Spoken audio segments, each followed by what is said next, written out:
दिशेला ते गाव नाहीच आहे, विरुद्ध दिशेला ते गाव आहे आणि त्या दिशेने हा चाललेला त्याला ते गाव मिळणार. तुमचा दुसरा प्रश्न मांडला, चालणं थांबल का? चालणं थांबणार नाही का? गाव जोपर्यंत मिळत नाही तोपर्यंत चालणं थांबत नाही आणि तिकडे कितीही चालला तरी गाव मिळत नाही. मिटणार केव्हा? मिटल तेव्हाच दिशा बदलून केली. जोपर्यंत चुकीच्या दिशेने चाललेला आहे तोपर्यंत त्याला हवं असलेलं गाव मिळणार नाही, त्याचं चालणं थांबणार नाही. त्याला ना असं आपल्याला जे सुखावं आहे ते राहिलं एका बाजूला आणि आपली धावपळ चालली दुसऱ्या बाजूला.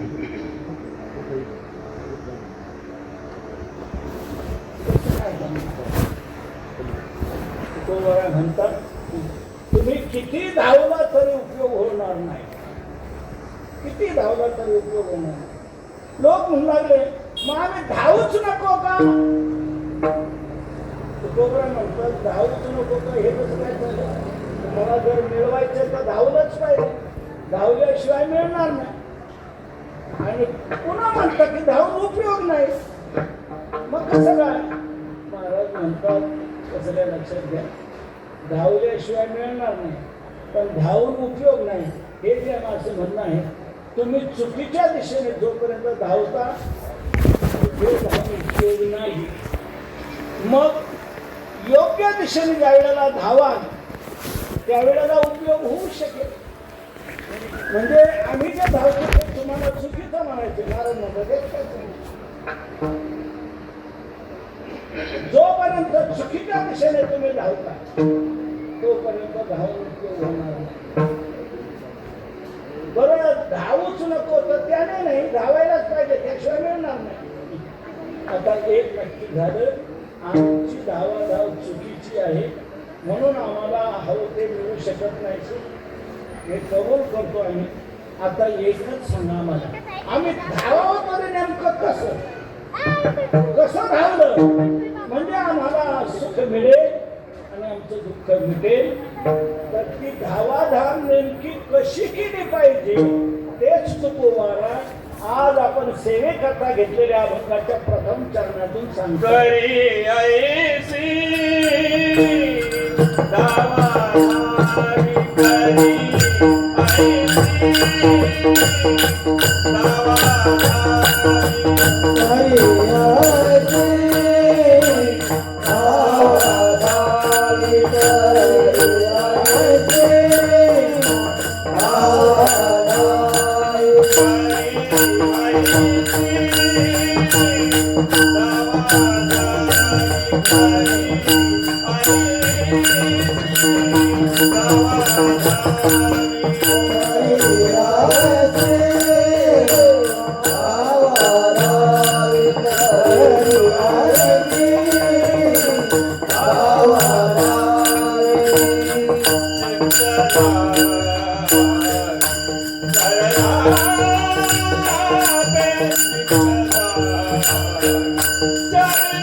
हेच तुकोबारा आहे. आज आपण सेवेकरता घेतलेल्या अभंगाच्या प्रथम चरणातून सांगतायत, करी ऐसी धावा धावी, ऐसी धावा धावी करी, अशा प्रकारची धावा धाव तू कर. अशी म्हणजे कशी? त्या धावा धावीचं स्वरूप तुकोबारा उत्तरार्धात स्पष्ट करतायत. चित्त लावी चरणापे, चित्त चरणा पे लावी ऐसी धावा धावी करे.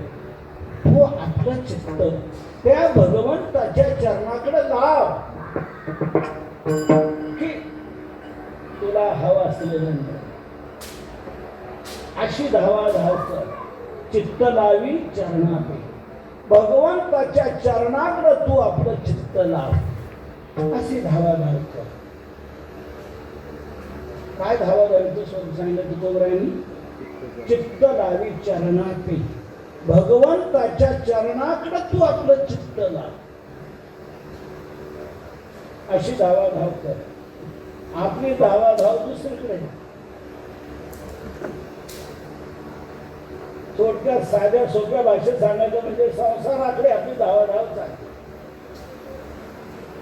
संसारात जी आपली धावा धाव चालू आहे, या संसारातल्या धावा धावीने आपल्याला सुख काही मिळत नाही. आजपर्यंत कोणाला मिळालं नाही, आता मिळत नाही, पुढे मिळण्याची शक्यताही नाही. का नाही? बारकाने लक्षात घ्या. सुखाच्या अपेक्षेने आपण संसारात धावाधाव करतो. साधा एक लौकिक युक्तिवाद मी तुमच्यापुढे मांडतो, तुम्ही त्याचा विचार करा. अगदी सोपा विचार आहे, कुणी विचार तो नीट लक्षात घेऊ शकतो. मी सांगतो साधी, आपल्याला जी वस्तू हवी आहे ती ज्या मार्केटमध्ये मिळते तिथंच गेलं पाहिजे. काय तुमचं? जी वस्तू आपल्याला हवी आहे ती ज्या मार्केटमध्ये मिळते, ज्या दुकानामध्ये मिळते तिथेच गेलं पाहिजे की नाही? का कुठे जाऊन मिळेल? साधी साधी गोष्ट, भाजीपाला आपल्याला घ्यायचा आहे. भाजीपाला जर घ्यायचा आहे तर कुठं जायला पाहिजे? कापड दुकानात? भाजी मार्केटमध्ये, मंडईमध्ये गेलं पाहिजे. भाजी मिळण्याचं ठिकाण आहे मंडई, भाजी मार्केटमध्ये, तिथे मिळेल. जर आपल्याला गहू, तांदूळ, रवा घ्यायचा असेल तर किराणा दुकानात गेलं पाहिजे. कार्यवाळांना आपल्याला वह्या पुस्तकात घ्यावी लागते ना पुढच्या वर्गात. मग आता पुस्तकं जर घ्यायची तर आपल्याला कुठे गेलं पाहिजे? कापड दुकानात,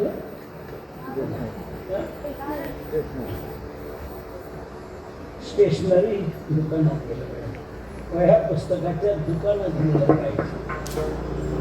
कापड दुकानात गेला तुम्ही, आम्हाला 5वीचा सेट द्या.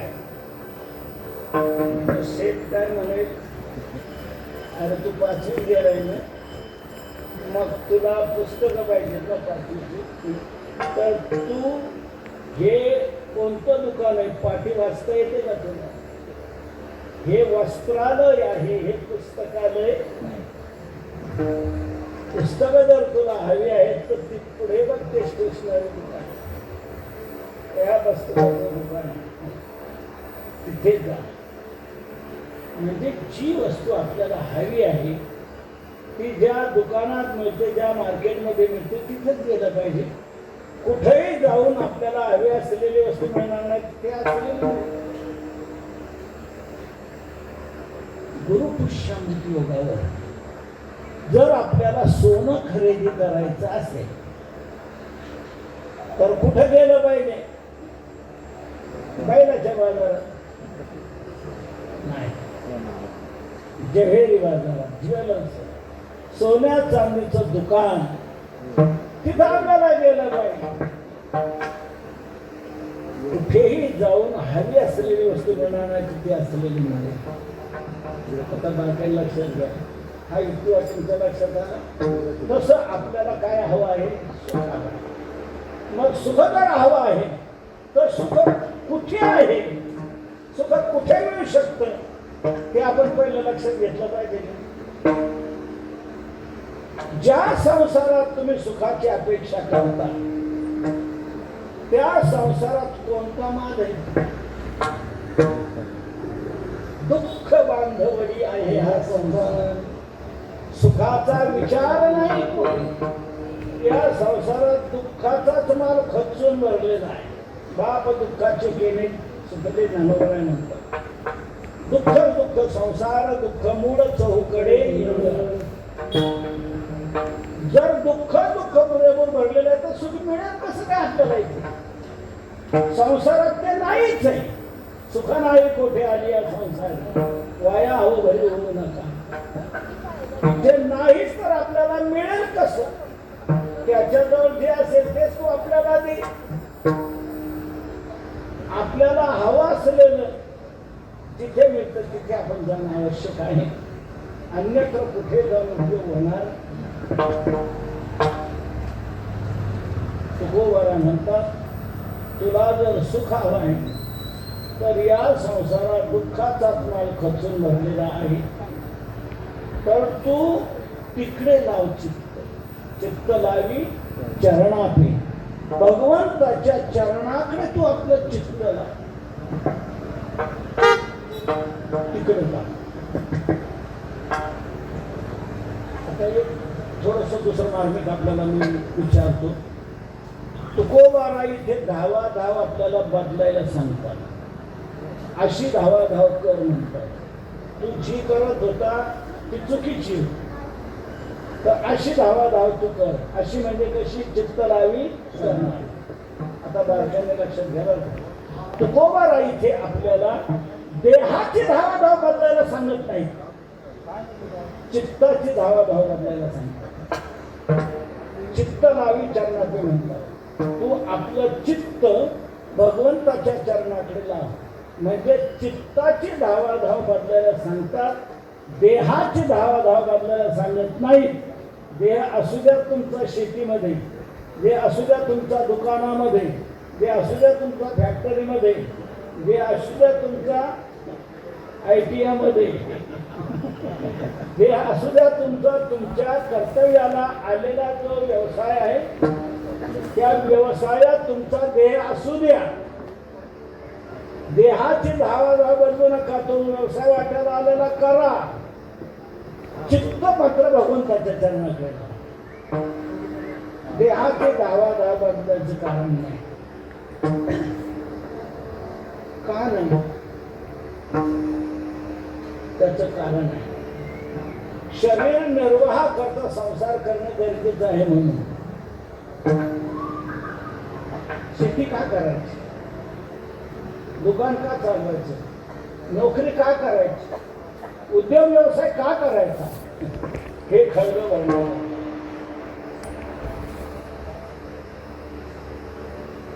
उदरनिर्वाह करता व्यवसाय करायला पाहिजे. म्हणून संसार करायचा, शेती करायची, नोकरी करायची, व्यापार धंदा करायचा, ते पोट भरण्याकरता. याचा दुसरा उपयोग काही नाही. संसाराचा, व्यवसायाचा जे आपण करतो याचा एकमेव उपयोग फक्त पोट भरण्याकरता आहे. ज्या सुखाकरता तुम्ही करता ते सुख तिथे नाहीच आहे. कुठून मिळणार? मग तो करायचा कशा करता? तर शरीर निर्वाह. पूर्वीच्या सर्व संतांनी आपल्या वाट्याला आलेला व्यवसाय केलाय की नाही? त्यांनी व्यवसाय केला. आणि एक सांगू, तो व्यवसाय देवालाही आवडला. कशावरून? देव त्यांचा संसार करू लागले याच्यावरून. पूर्वीच्या सर्व संतांनी आपल्या वाट्याला आलेले संसार केला. कोणत्या संतांनी तुम्ही संसार सोडा आणि मंदिरात बसा असं सांगितलं नाही. तुमच्या वाट्याला आलेला व्यवसाय करा आणि ते करत करत जितकं तुम्हाला नामचिंतन करता येईल, भक्ती करता येईल ते करा. त्यांनी संसार सोडला नाही. कोणी म्हणेल तुकोबरा गृहस्थाश्रमी होती, ते कसं सांगतील संसार सोडा म्हणून? पण सांगू, ब्रह्मचारी असणाऱ्या ज्ञानोबरांनी संसार सोडायला सांगितला नाही. असू द्या तुमचा संसार असं म्हटलंय. असं मी संसारी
तुम्ही संसार सोडा असं म्हटलं नाही.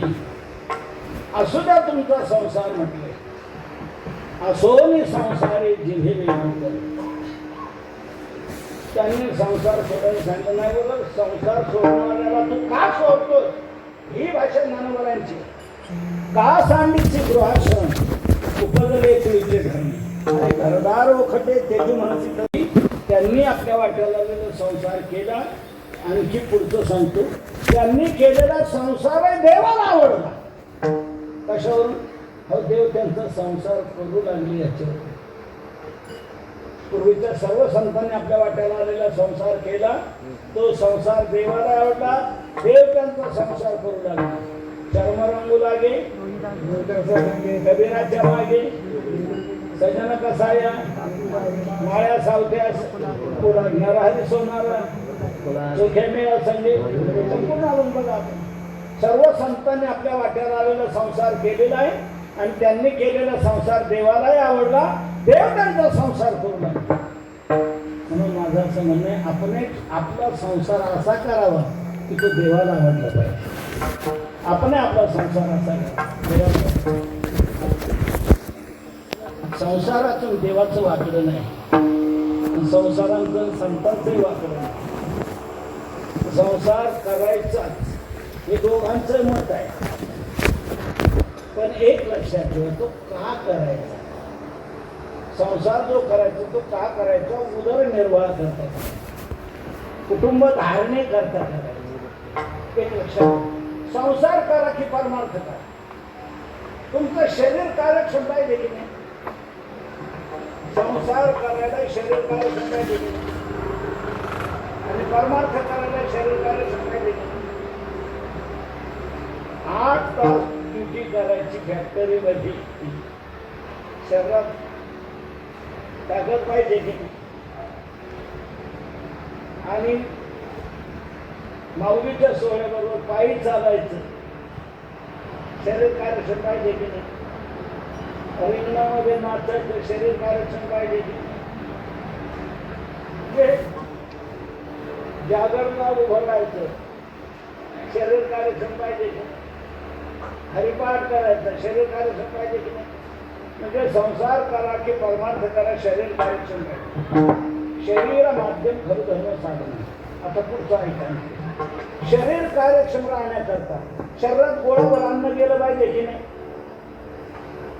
गेलंच पाहिजे तर शरीर कार्यक्षम आहे. आणि ते गोळाभर अन्न शरीरात जाण्यासाठी चोऱ्या करायला पाहिजेत की नाही. चोऱ्या करायला पाहिजेत का. चोऱ्या करायच्या नाही. शेती करा नोकरी करा व्यापार धंदा करा काहीतरी कष्ट करा आणि त्याच्यावर मिळवा आणि उदरनिर्वाह करा. म्हणून संसार जो करायचा आहे तो उदरनिर्वाह करता करायचा आहे. कुटुंब धारणे करता करायचा आहे. याच्या व्यतिरिक्त संसाराचा काही उपयोग नाही. संसाराचा फक्त शरीर निर्वाह करताय कुटुंब धारणे करताय. एवढ्या तो करायचा. आणि मग परमार्थ का करायचा? सुख समाधान शांती बद्धी पाहिजे तर परमार्थ करा. संसार करून आपल्याला हवा असेल तर सुख मिळू शकत नाही. सांगितलं आपल्याला संसारात सुख नाहीच आहे. त्याच्याकडे नाही तर तो कुठून देणार आहे? म्हणून त्याच्यात सुख देण्याचं सामर्थ्य नाहीच. त्याच्याकडे जो माल आहे तोच देणार आहे. मग सुख जर आपल्याला पाहिजे तर सुख त्याच्यात जर नाही तर मग सुख आहे कुठं हे आपल्याला शोधलं पाहिजे आणि तिकडे आपण वाटचाल केली पाहिजे. सुख आहे कुठं? मग तर उपनिषद, पुराण, शास्त्र, सर्व संत एक मुखाने सांगतात, सुख जर पाहिजे असेल तर सुखरूप फक्त एक परमात्मा. सुख तिथे आहे, तिथे आहे. सुखरूप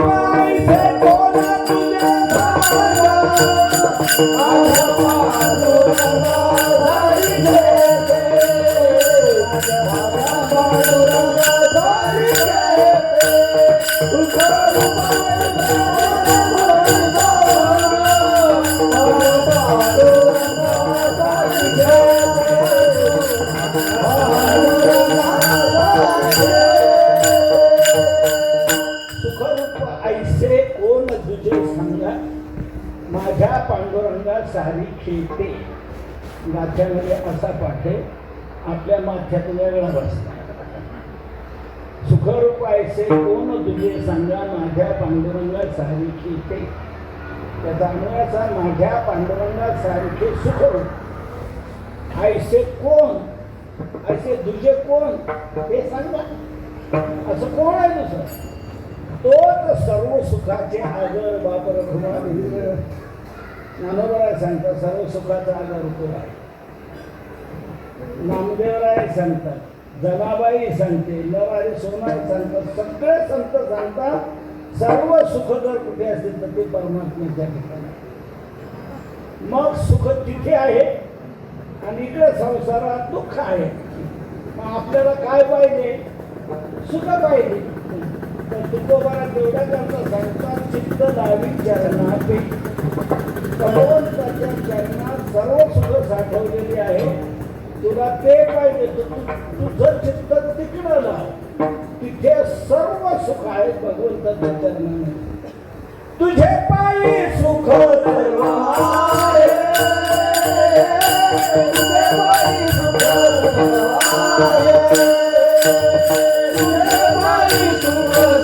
आहे,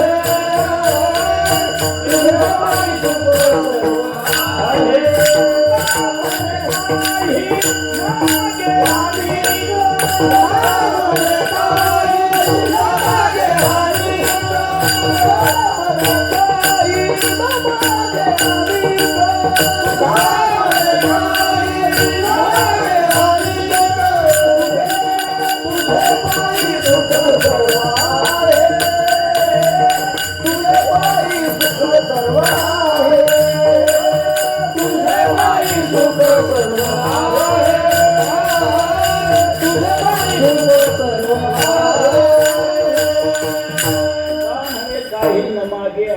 तुझे पायी सुख भगवंताच्या चरणात सर्व सुख साठवलेली आहेत.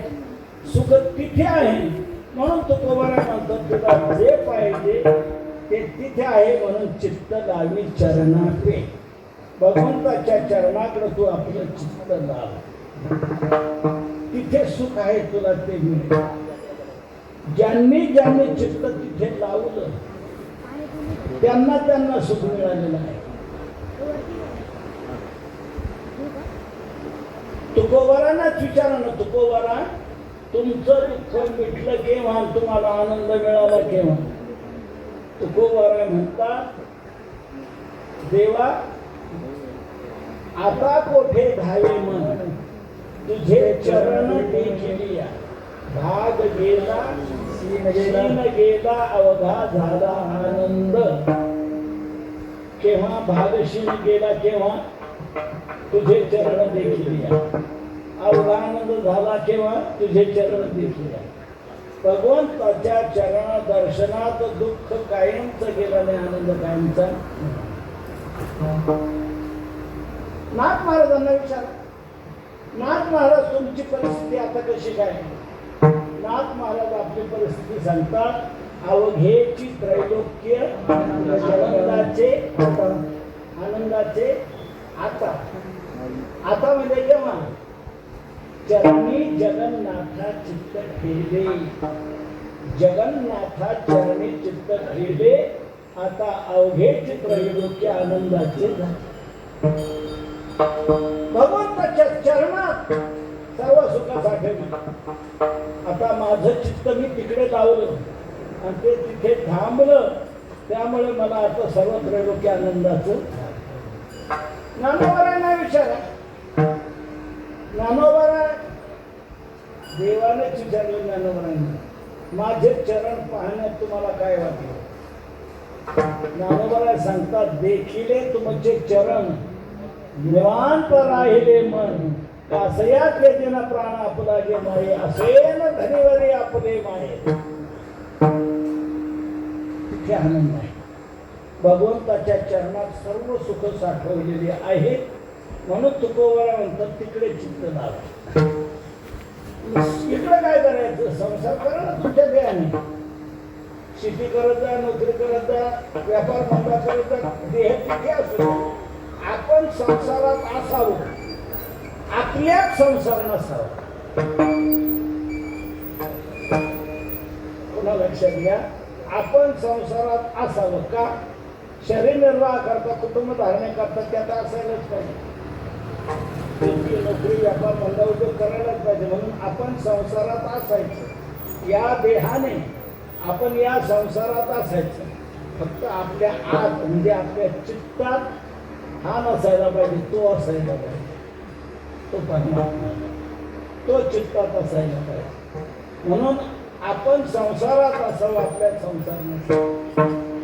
आमचे लोक असे परमपूज्य गुरुवरे मानससाहेब दांडेकर एक मार्मिक गोष्ट सांगायची आहे. नाव पाण्यात असावी, नावेत पाणी नसावे. काय तुमचं मत काय? नाव कुठे असावी? का बरं? पाण्यातच तिचा उपयोग आहे. नावेचा उपयोग आपल्याला कुठे आहे? पाण्यातच आहे. जमिनीवर नावेचा काय उपयोग आहे? आपल्याला नावेचा उपयोग पाण्यातच आहे. म्हणून नाव कुठे असायला पाहिजे? पाण्यात असायला पाहिजे. पण नावेत मात्र पाणी नसायला पाहिजे. का बरं? नावेत जर पाणी शिरलं तर काय होईल?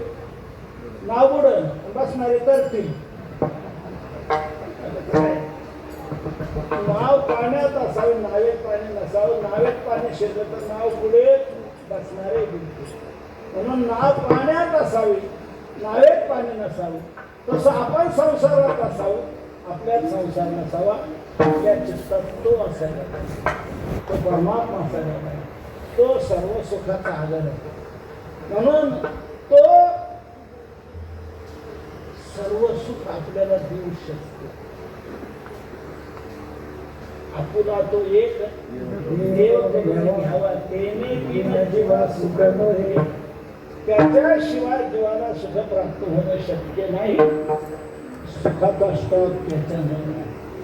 म्हणून आपण चित्त तिकडे लावलं की आपल्याला आनंदाला कमतरता नाही, सुखाला कमतरता नाही. म्हणून तुकोबरा म्हणतात, अशी धावाधाव कर, करी ऐशी धावाधावी चित्त लावी चरणाची. महाराज, तुमच्या म्हणण्याप्रमाणे आम्ही आमचं चित्त जर भगवंताच्या चरणाकडे लावलं तर मग तो भगवान काय करील? तो काय करील हे अभंगाच्या दुसऱ्या चरणात सांगतात. मग तो माझा बाय बाप, मग तो माझा बाय बाप, मग तो माझा बाय बाप, मग तो माझा बाय बाप, मग तो माझा बाय बाप, मग तो माझा बाय बाप.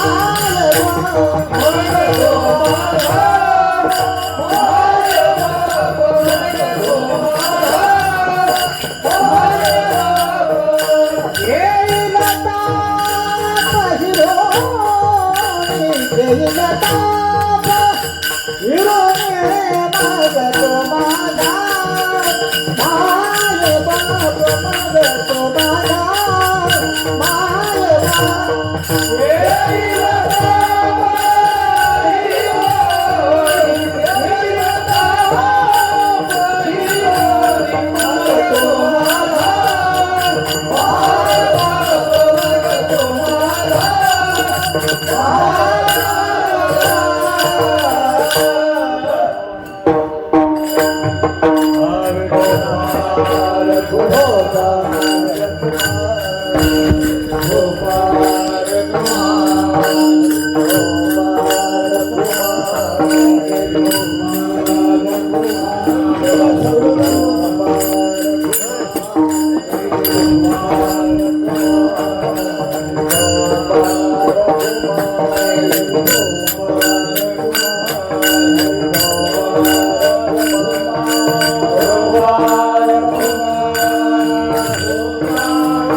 मायबा तुम्ही त्या भगवंताच्या चरणात आपलं चित्त लावा. चित्त का लागलं मग त्यानंतर तो माझा मायबाप तुमचा ताप हिरावून घे, तुमचं दुःख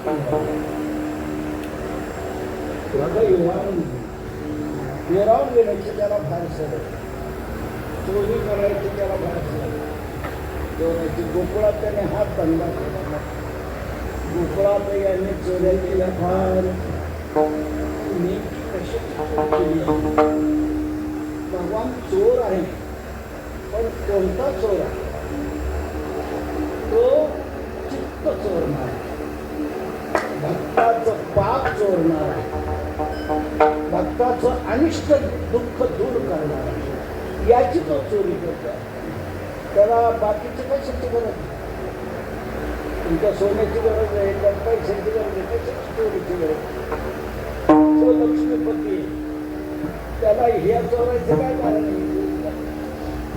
मग तो कुठली चोरी करतो?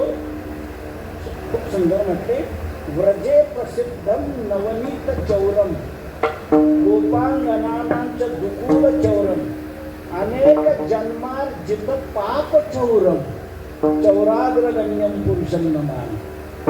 अनेक जीवनात आपण जे पाप मिळवलेलं आहे, आपल्या जीवनात स्टॉक पापाचा भरपूर आहे, आणि भगवान त्या आपल्या पापाची चोरी करणारा असा चोर.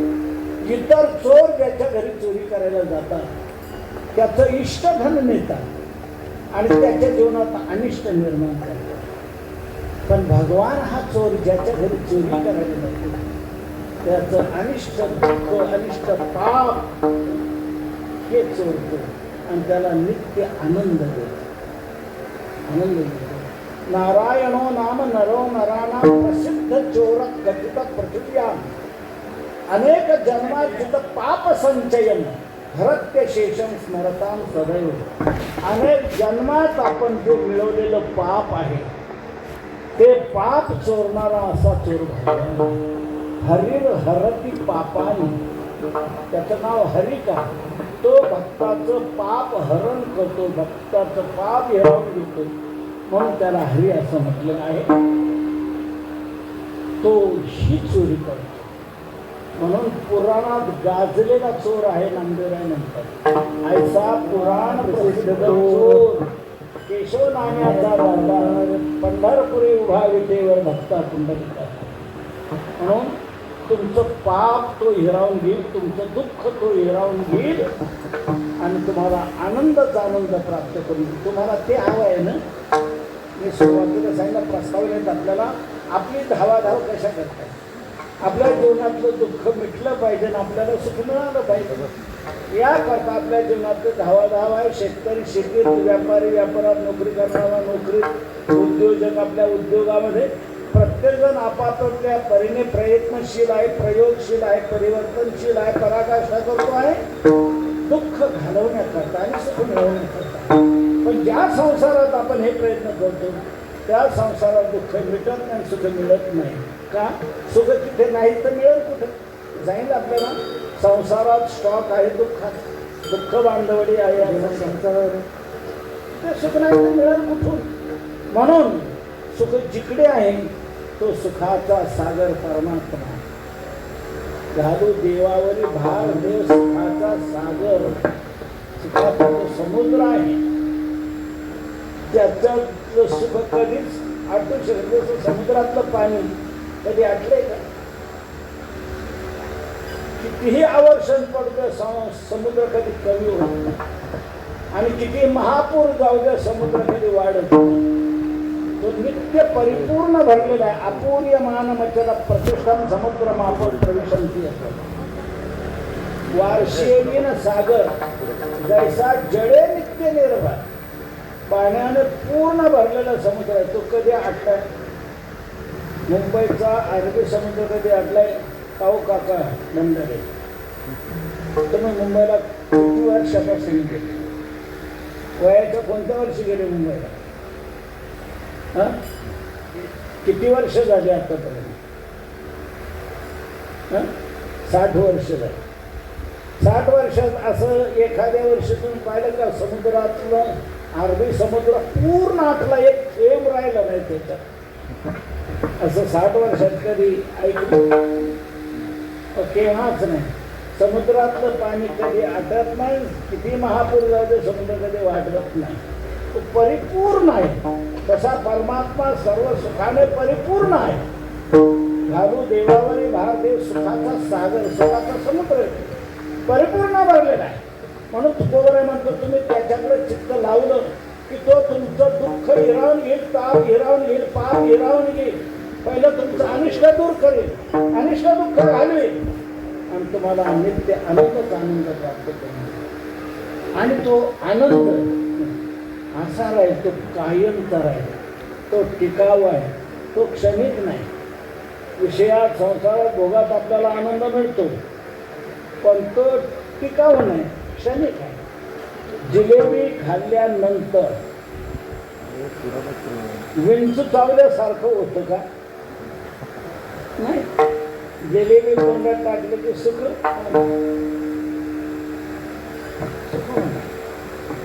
पण ते क्षणिक, ते टिकाऊ नाही.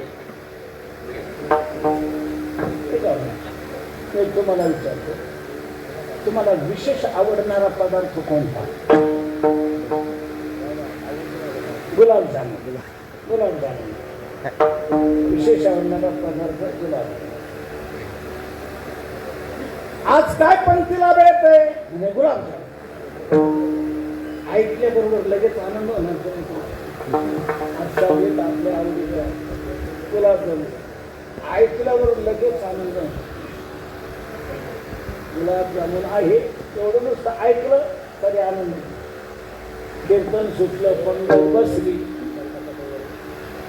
खरंच आहे का? नुसती आवड उठली कोण पाहतो तिकडे तर बाजी गुलाबजामुनची भरलेली. आणखी आनंद झाला पाहिल्यानंतर. पहिलं ऐकल्यानंतर आनंद झाला, नंतर पाहिल्यानंतर झाला. तसले वाढायला आलं, वाढता वाढता वाढणाऱ्याकडून आपल्याकडे 2 जास्त पडले. मागच्या पेक्षा आपल्याला आणखी आनंद, तोंडात घातल्यावर आणखी आनंद आहे की नाही? म्हणजे सुखा वाटलं. पण मी तुम्हाला एक विचारतो, खाऊन खाऊन तुम्ही किती खाल गुलाबजामुन? अर्धा किलो, 1 किलो, 2 किलो वाढणारे ते खाणार तुम्ही. मी कशाला कमी करून पुढे काय म्हणाल तुम्ही? वाढणार द्या, घ्यावं तुमच्या आवडीचा बेत आहे, घ्या. आता म्हणतो नको नको नको. अहो एक एवढा घ्या, अजिबात नको. अजिबात पुढे अजिबात बी आणू नका.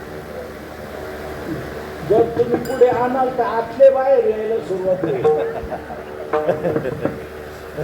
ऐका माझ्या मुद्दा लक्षात घ्या. आज गुलाबजामुन आहे हे ऐकल्यावर जो आनंद झाला होता तर ते एवढे खाऊ नये तो राहिला का? खाऊ नये राहिला नाही, उलट असलेला आनंद म्हणजे विषयामध्ये, भोगामध्ये, संसारामध्ये ते क्षणिक आहे, टिकाऊ नाही, शाश्वत नाही. पण भगवंताच्या चरणातले सुख आहे. तिकडे चित्त आपण जर लावलं तर मग मात्र जे सुख तो देतो त्या सुखाला मात्र कधीच नाश नाही. ते दुःख कधी येतच नाही, सुख कधी जात नाही. दुःख सर्वस्वी नष्ट होऊन जातं आणि सुखाला कमतरता राहत नाही. आनंदाचे डोही आनंद तरंग, आनंदाची अंग आनंदाची. आणि दुःख ते कैचे नाही, स्वप्नाचे. दुःख स्वप्नात येत नाही आणि सुखाला कमतरता नाही. दुःख कायमच मिटतं आणि आनंद कायमचा मिळतो. आता आणखी पुढे सांगतो. परमात्म्याच्या बाबतीत परमात्म्याकडे चित्त लावण्यातून जे सुख आपल्याला मिळतंय, जे सुख आपल्याला प्राप्त होते ते कायमचं टिकाऊ आहे, ते कधी नष्ट होत नाही. आणखी पुढचं सांगतो. दुःखाचे किती प्रसंग प्राप्त झाले तरी ते दुःखाचे प्रसंग तुमचा आनंद घालवू शकत नाही. त्या आनंदात किती दुःखाचे प्रसंग आले तरी तो आनंद कधी मावळत नाही आणि दुःख कधी होत नाही. दुःखाचे प्रसंग प्राप्त होते. पुन्हा सांगतो, दुःखाचे प्रसंग तुमच्या जीवनात प्रारब्धानुसार, तुमच्या संचितानुसार दुःखाचे प्रसंग प्राप्त होते, पण त्या दुःखाचा परिणाम तुमच्यावर होणार. ते दुःख तुमचा आनंद घालू शकणार नाही. त्या दुःखातूनही तुम्हाला आनंदच आनंद राहील. आपल्याला सांगतो, म्हणजे झटकन लक्षात घ्या. मला सांगा, दिवाळं आपलं निघाल, निघू नये कोण असेल, पण समजा निघाल, दुःख होणार की नाही?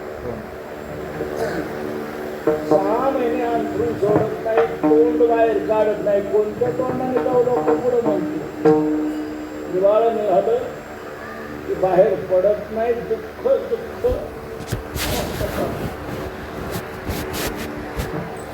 तुकोबरांचं दिवाळं निघालं. तुकोबरांनी काय उद्गार केला? बरे झाले देवा निघाले दिवाळे, बरे झाले देवा निघाले दिवाळे,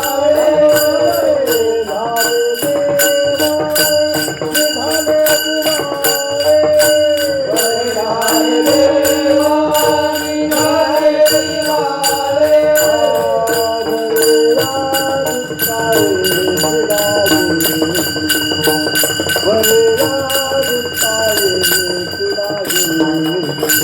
बरे झाले देवा निघाले दिवाळे. तुकोबरांचा आनंद दिवाळा जरी निघाला तरी तो आनंद गेला नाही. दिवाळं निघण्याचं दुःख तुकोबरा म्हणतात. बरं झालं दिवाळं निघालं, बरं झालं, भजनाला आता मोकळा झाला. त्या दिवाळीच्या दुःखाने तुकोबरांचा आनंद घालवला का? तोच आनंद तुकोबराने ते भोगत राहिले. दिवाळीचं दुःख त्यांना जाणवलं नाही. आणखी सांगतो पुढे, संसारातलं पराकोटीचं दुःख जर कोणतं असेल तर पत्नी मरण पावणं. पत्नी मरण पावणं हे संसारातलं पराकोटीचं दुःख आहे. दुष्काळामध्ये तुकोबराची पत्नी मरण पावली. पण तुकोबराय काय म्हणतात? बाईले मिळणे मुक्त देवे माया सोडली. दुष्काळी आपले द्रव्य मेला मान, स्त्री एक अन्न अन्न करता मेली.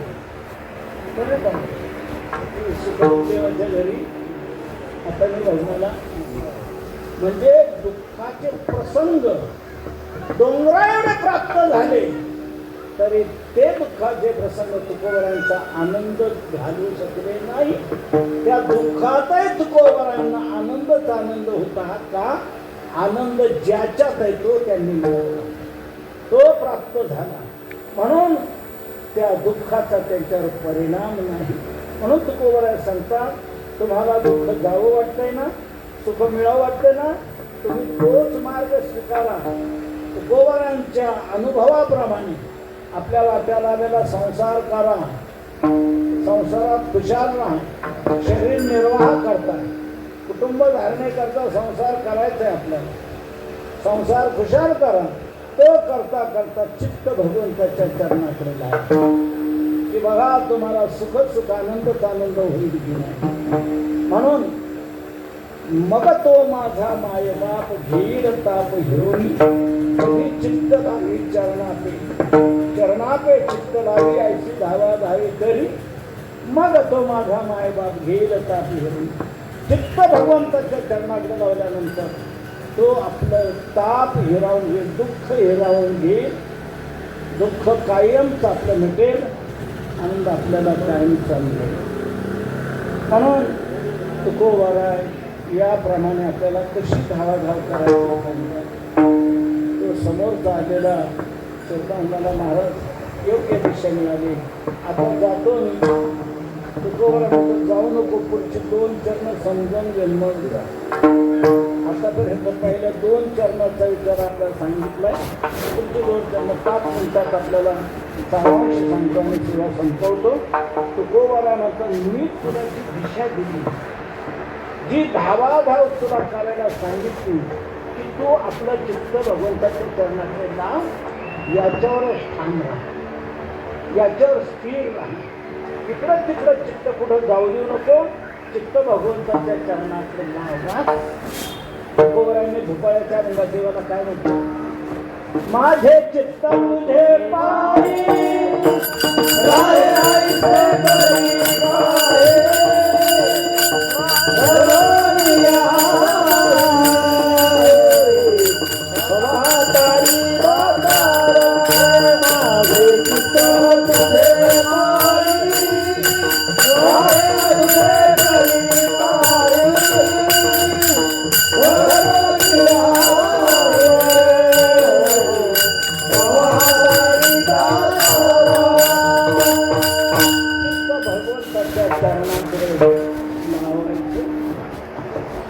तुला सांगितलंय. तू याच साधनेने स्थिर राहा. का सांगतो? माझ्यानंतर तुला दुसरे बरेच सांगताय. आता सांगणाऱ्यांना कमतरता नाही, सांगणाऱ्यांचा खूप सुळसुळाट झालेला आहे आणि कोण काय सांगेल आणि कोण काय सांगेल सांगता येत नाही. दुर्दैवाने खूप घुसखोरी झाली आपल्या वारकरी संप्रदायात. नको नको ते दुसरे शरलेले आहेत आणि ते आपल्याला वेगळ्या मार्गाला नेतात, वेगळीकडे आपल्याला लावताय. कोण काय सांगेल, कोण काय सांगेल, कोण काय सांगेल, इकडे तू लक्ष देऊ नको. अनेकांच्या मताच्या मागे जाण्यात तुला गुंतवणूक होणार आहे, तेव्हा तू इतरांच्या म्हणण्याकडे लक्ष देऊ नको. आणि मी सांगितलं त्याच साधनेत स्थिर राहा, चित्त राहावे चरणापे. अनेकांच्या मताच्या मागे जाण्यात काय होणार? अभंगाच्या 3ऱ्या चरणात सांगतात, बहुतांच्या मते गोवा, बहुतांच्या मते गोवा, बहुतांच्या मते गोवा, बहुतांच्या मते गोवा, होऊ जीवन देवावान, होऊ जीवन देवावान, तुम्हाला माय बाप, तुम्हाला माय बाप,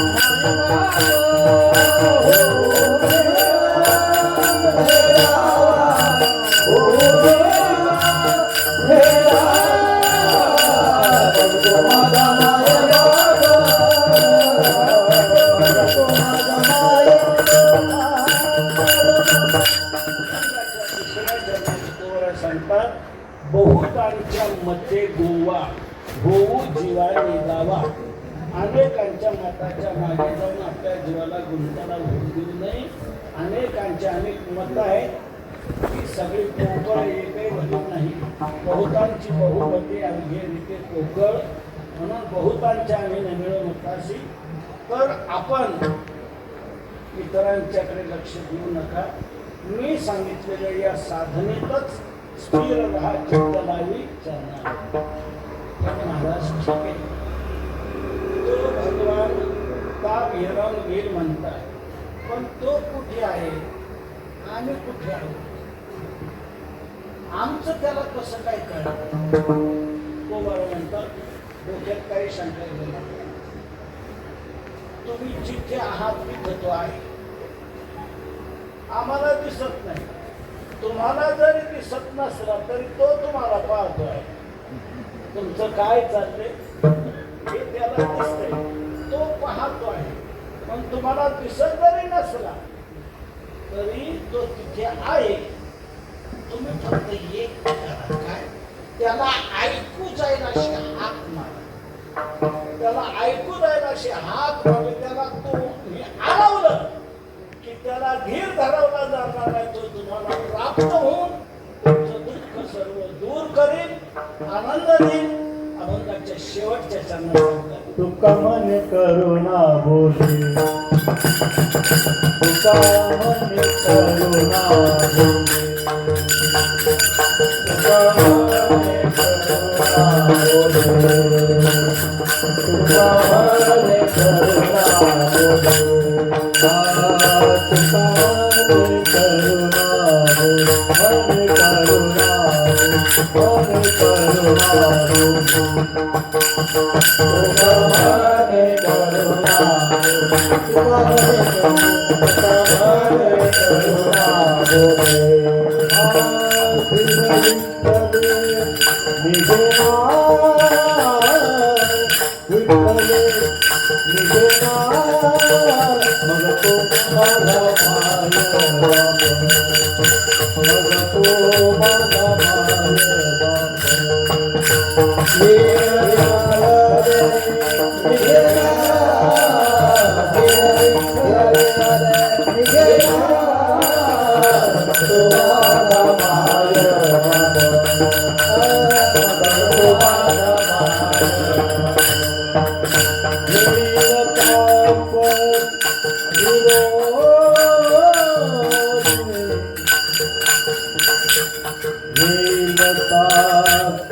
Ah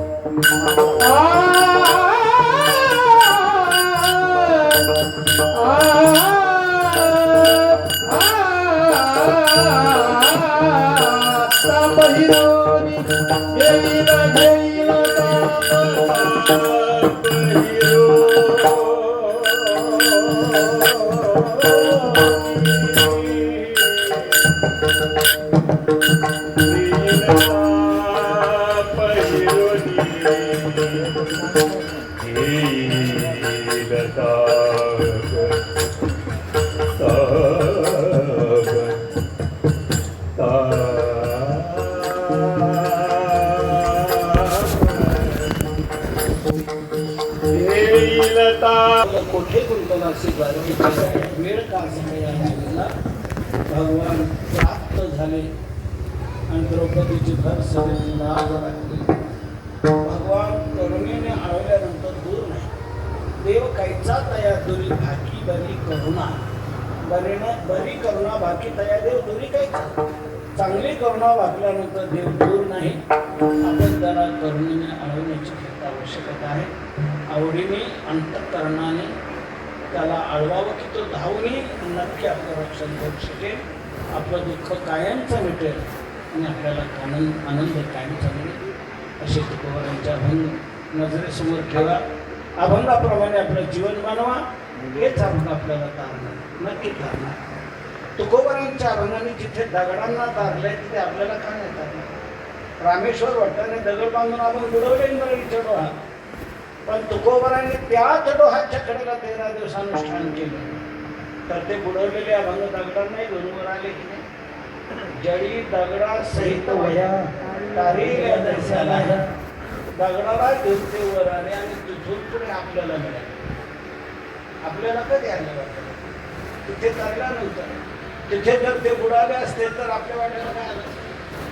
गोरे मामासाहेब दांडेकर म्हणायचे ते बुडाले असते ना आपणही बुडालोच असतो.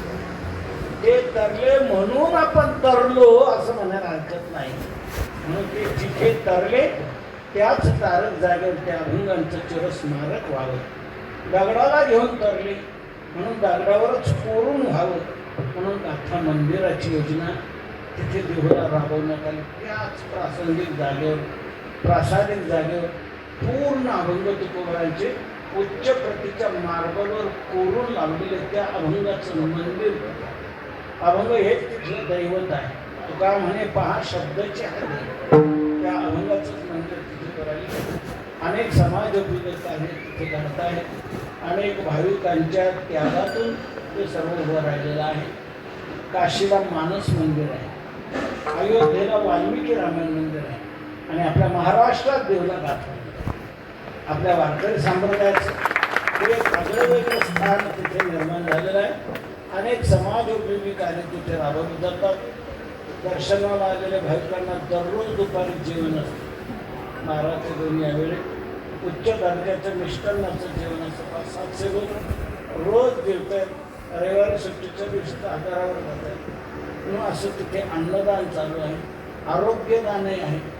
दर बुधवारी आयुर्वेदिक पद्धतीप्रमाणे शारीरिक चिकित्सा करून मोफत औषधं आयुर्वेदिक दिली जातात. 300-400 पेशंट दर बुधवारी असतात. अनेक हजारो तिथे रुग्ण तयार चांगल्या प्रकारे निरोगी झालेले आहेत. असं ते आरोग्यदाने आहे, अन्नदाने आहे आणि ज्ञानदाने आहे. जे अभंग दगडावर करून लावले ते जगाच्या हृदयावर आपल्याला कोरायचे. आणि जगाच्या हृदयावर कोरण्याकरता जगाच्या भाषेत जायचे. आणि त्याकरता त्या अभंगांचा अभ्यास करणं आवश्यक आहे. म्हणून तो अभ्यास घडण्याकरता गुरुकुल पद्धतीने आपण विद्यालय तिथे सुरू केलेलं आहे. तर या प्रकारे 100-150 विद्यार्थी तिथे शिक्षण घेत आहेत. त्यांची राहण्याची सोय, जेवणाची सोय, शिक्षणाची सोय सर्व आहे. 5 वर्ष त्यांना शिक्षण दिलं जातं. कोणी म्हणाले मग फी तर खूप असेल. लक्षात घ्या, एक नाही पैसा नाही. राहणं मोफत, जेवण मोफत, शिक्षण मोफत. मुलांनी फक्त एक करायचा, अभ्यास करायचा आणि तो त्यांनीच केला पाहिजे. त्याच्या बाकीच्या गरजा आपण प्रश्नाने भागवायच्या. आणि त्या अभंगांचा त्या विषयाचा अभ्यास करून समाजापर्यंत त्यांनी ते पोहोचवायचं आहे. याकरता भरपूर पद्धतीने विद्यालय तिथे आपण सुरू केली. अशी समाज जवळजवळ 40-45 कोटीची कामं तिथे झालेली आहे. खूप एक आदर्श जागतिक कीर्तीचं ते मंदिर बनलेलं आहे. अजूनही आपल्याला तिथे बरीचशी कामं करायची. 15 कोटीची अजून कामं आहेत. अनेक भाविकांनी लाखोने नाही कोटींनी सहकार्य केले म्हणून ते इथपर्यंत काम होऊ शकले. आता राहिलेल्या कामाची अडचण नाही आहे. का नाही? अजून राहिलेले लोक बरेच आहेत म्हणून नाही. तेव्हा राहिलेल्या लोकांनी राहिलेल्या कामाकरता जोर मारा. एखाद वाक्य सांगतो, ज्यांना तुकोबारांपासून आपल्याला काही मिळाले असं वाटत असेल, तुकोबारांच्या अभंगाचे काय वाक्यावर उपकार आहेत अशी जाणीव ज्यांना धक्का देत असेल, कृतज्ञता वाटत असेल, त्यांनी या मंदिराला आपलं मंदिर असं समजा आणि आत्मीयतेने यात यथाशक्ती सहभागी व्हा. निश्चित त्याचा अनंत पटीने आपल्याला दोन मिळाल्याशिवाय राहणार नाही. हा ट्रस्ट आहे, याचं रजिस्ट्रेशन आहे, याचं नियमित ऑडिट होते. या ट्रस्टला 80 कलमाने आयकर सवलतीचं सर्टिफिकेट आहे. म्हणून आपल्याला यात जितकं करता येईल तितकं त्याचा अनंत पटीने जो आपल्याला मिळणार आहे. दिल्याने संपत्ती संपत नाही, दिल्याने संपत्ती वाढते, अनंत पटीने वाढते. अशी संधी आपल्याला प्राप्त झालेली आहे. आपणही यात यथाशक्ती सहभागी होऊन सर्वजण आनंदाचे सम्राट व्हावे हीच एक अपेक्षा करतो. विचार